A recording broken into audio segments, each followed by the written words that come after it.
kualitatif aging. Kemudian terkait dengan mitos kepemimpinan. Nah ini menarik ini, bagaimana mencari hubungannya. Saya tahu Pak Abe udah menulis buku ya mengenai ini. Saya sengaja terus terang nggak baca supaya nggak terpengaruh begitu loh. Supaya kita nanti bisa membuat bandingan ya sinergi. Jadi saya sengaja nggak membaca bukunya Pak Abe, ya bukannya tidak menghormati, tapi ingin barangkali melihat dari perspektif lain supaya bisa saling menambah begitu. Nah, bagaimana kok mengkaitkan kualitatif aging dengan mitos kepemimpinan? Ini kok apa nyambung gitu? Nah, kalau hemat saya, seorang pemimpin itu kan harusnya adalah orang yang kita anggap lebih pandai, lebih cerdas, lebih arif, lebih mampu mengambil keputusan-keputusan yang efektif. Itu seorang pemimpin secara umum pada berbagai tingkatannya. Kalau itu benar, maka itu bukan mitos. Kalau itu salah, itu menjadi mitos. Nah, sekarang kita amati, kalau dikaitkan dengan kualitatif, ini saya kualitatif aging, quality. Nah, bagaimana penuaan yang berkualitas? Menariknya begini, kalau kita lihat selama ini kan misalnya usia pensiun diatur 55, ada yang 58, 60 dan sebagainya. Kemudian tiba-tiba WHO menyatakan katanya umur 18 sampai 65 itu masih pemuda. Nah, ya, pemuda. Kemudian dari umur 66 sampai 79 itu parubaya. Kemudian 80 sampai 100 itu berusia tua. Kalau di atas 100 usia tua yang umur panjang. Jadi kalau orang umur 80 itu masih belum masuk kategori umur panjang. Jadi ini kelihatannya kita menuju ke arah usia yang tadinya dianggap layak untuk manusia, 120 tahun katanya begitu. Nah ini yang menarik. Nah kalau memang benar demikian, apapun peraturan-peraturan, patokan yang dibuat harus dirubah dong.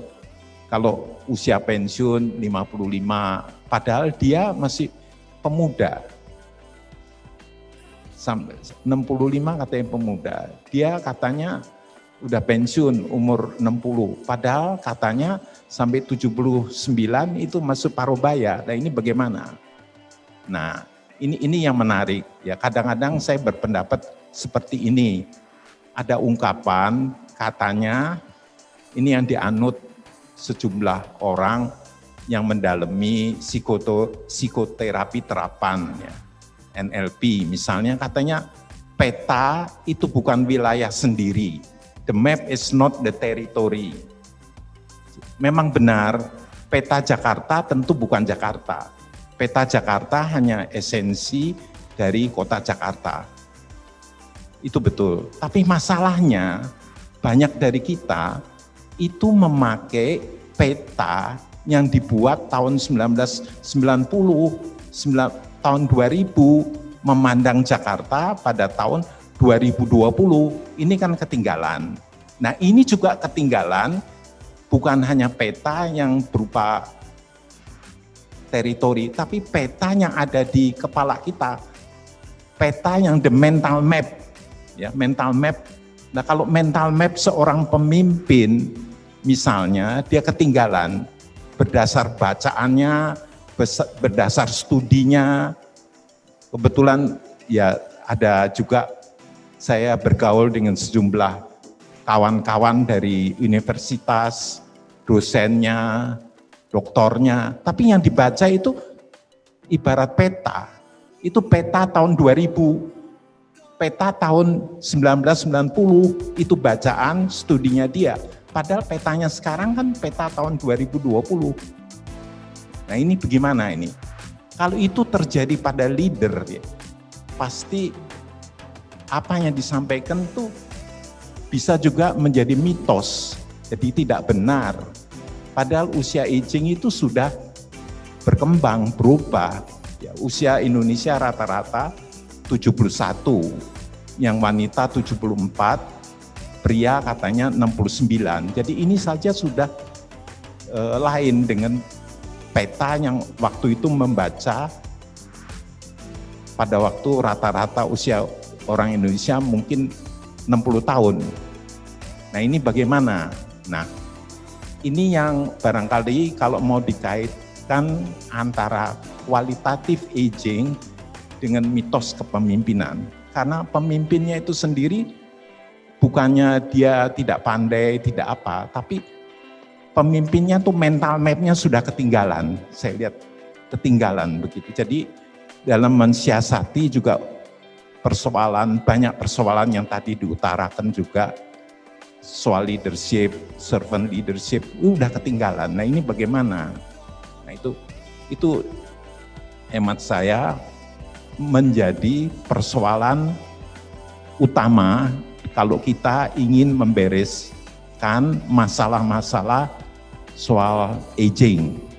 Ini hemat saya.